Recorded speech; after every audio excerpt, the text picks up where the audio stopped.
Here you go, my friends. Hashtag YouTube problems at its finest. We put out part 1 about 4 or 5 days ago, and guys, I was able to film sanding, prepping, and the base coat laying of the blaster before the rain just moved in and has not let up. We're sitting here on like 5 days straight of rain, or 4 or 5 days straight of rain, and we're scheduled to have rain for the rest of the week. So I've decided to put out a third part to this video. This will be part 2, and it's going to cover sanding, prepping, and laying the base coat. When the weather clears up, we'll move on to stage 3, and that'll be top coat, accent painting, and clear coating and reassembly. Sorry, my friends. Mother Nature is just giving me a big old, come on, man!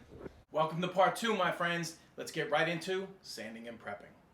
Okay, the importance of sanding your blaster is that Nerf puts a clear coat on the entire shell once they're done with their paint job. So you're gonna need to get that kind of off in order for your paint to actually adhere. So back in video 1, I explained that I use a 120 medium grip sandpaper to initially go over the entire blaster. This is gonna scrape up the clear coat really well. And then I go over and fine tune with a 220 fine grit to actually smooth out the whole process before I begin to apply my spray paint.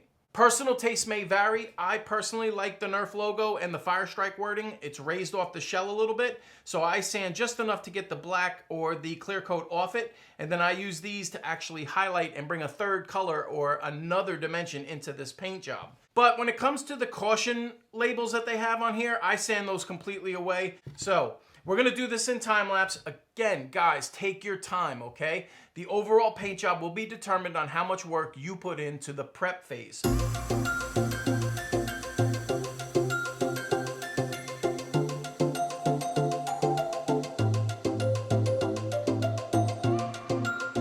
Okay, my friends, this has been about a half an hour of actual real time, even though everything has been time lapsed. And as you can see, we scuffed it up pretty good, basically everywhere. You know, I could probably work on a little bit better there, but you really want to go ahead and, you know, get a good rough job everywhere with the very first coat, okay? And now we're gonna go to the 220 and we're gonna fine tune this a little bit, and then we're gonna rinse the whole project off and then progress.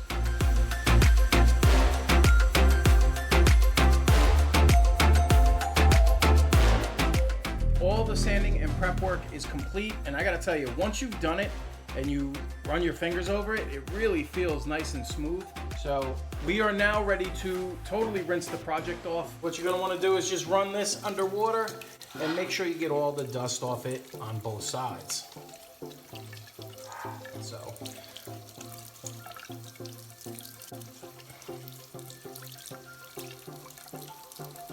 Two, all right, we're good. Let's let this dry. We are ready to go outside and start to lay the base coat on our project. 2 tips, one's optional. Shake the can for at least 1 minute. That's at the minimum, okay? You really want to mix that paint up good. This way you get a nice even coating.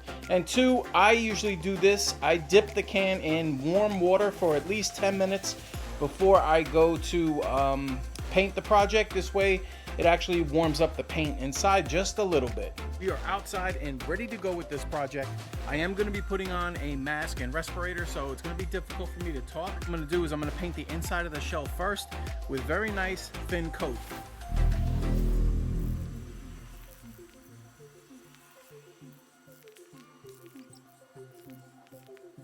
Okay, we got the inside of the blaster actually painted. I'm very pleased with the way it came out. You will see a little bit of orange here and there. It's nothing to write home about. The important part is don't put so many layers of coats of paint on the inside where you can't actually snap the blaster back together or take it apart again if you need to. That's very, very key.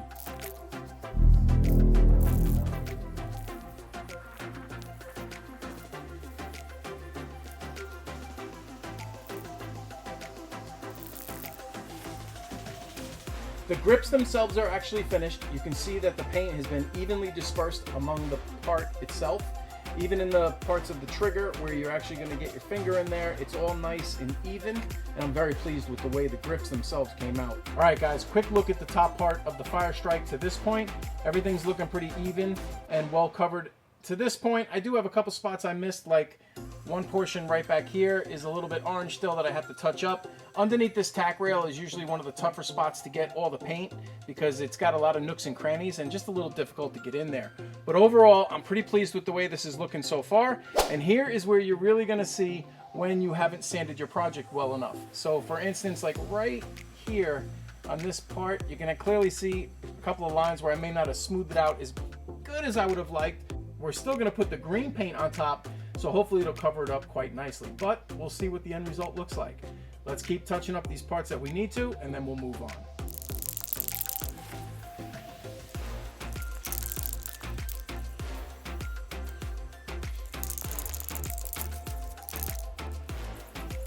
All right, guys, we are done with the vinyl dye for today. This is 3/4 of a can still full. So what we want to do is we want to clear out the tube inside. So here's the super duper tip of the day.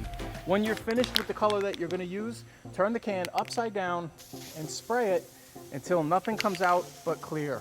That actually clears the tube inside, so this won't get clogged and be ready to go on your next turn. Then simply wipe off the nozzle. So my friends, that's going to wrap up part 2. I apologize for having to stretch this into 3 different parts because of the actual weather. But you know what, that might end up being a good thing because maybe these videos will be a little bit shorter, easier to digest, and you can actually follow along for different parts. For example, part 1 will be all about plies that you need and the blaster disassembly. Part 2 will be the sanding, the prepping, and laying the base coat. And part 3 will be the top coat, accent painting, clear coating, and reassembly of the blaster. Thanks for joining me again on the CJ Nerf channel. I'll see you guys in part 3 as soon as the weather clears up.